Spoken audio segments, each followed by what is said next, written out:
Published 10:36 EDT, the 1st of September 2017. Updated 10:36 EDT, the 1st of September 2017. It's a little-known fact that Manchester City only bought Sergio Aguero in the first place because Alexis Sanchez did not want to join them. It was the summer of 2011 and Sanchez was giving City the runaround.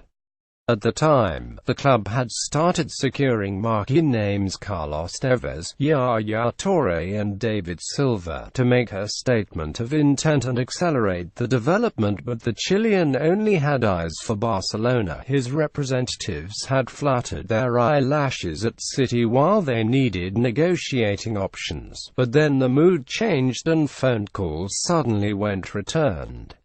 There were unconvincing explanations for this. Sorry, mobile on the blink. Manchester City missed out on the deadline day signing of primary target Alexis SanchezAguero. Was a 23-year-old keen to leave Atletico Madrid, and his agent happened to be with City's player acquisition staff at the M56 Marriott hotel near Manchester. As the Sanchez trail went cold, Juventus wanted Aguero too, so City pounced, closing the Aguero deal immediately and telling the senior man in Spain to quit trying to call the Sanchez camp. The rest, as they say, is history.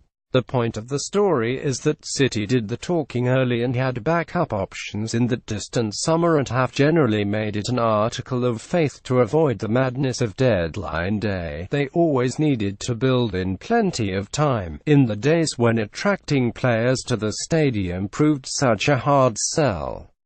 Few present in the summer of 2009 forget the reply a senior City executive got when knocked on the door of Dimitri Saluk's hotel room door in Rome to discuss the idea of buying his client, Yaya Toure.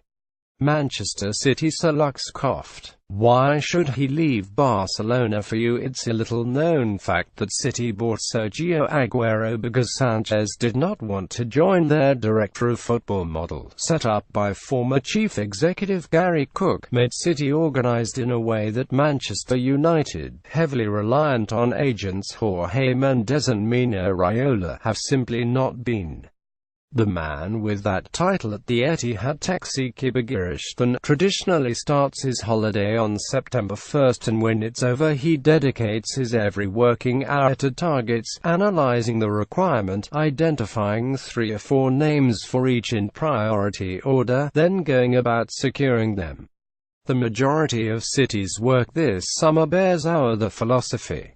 They'd secured 3 full-backs and tied up the deal for Bernardo Silva before the season began in a way which exuded the club's excellence in this field of the football business.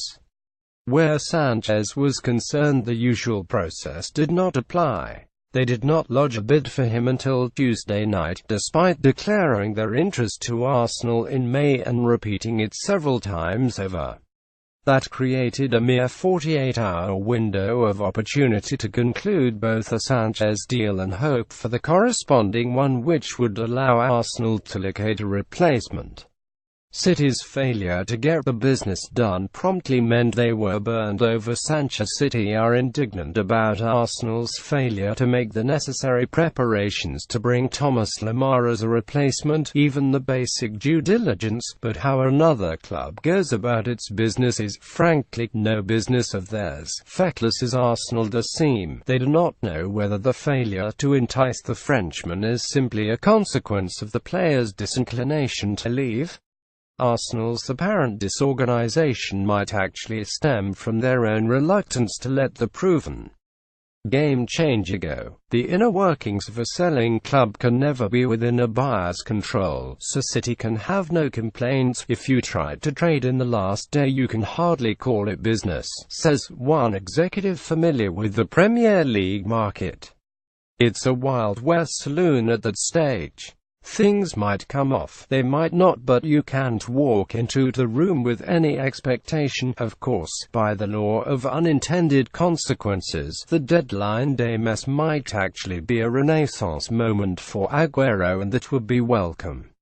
He is a player of loyalty and not insignificant ability, who committed himself Manchester City when Sanchez had other fish to fry. Arsenal's fecklessness could help Aguero, who remains a leading attacker for this City team.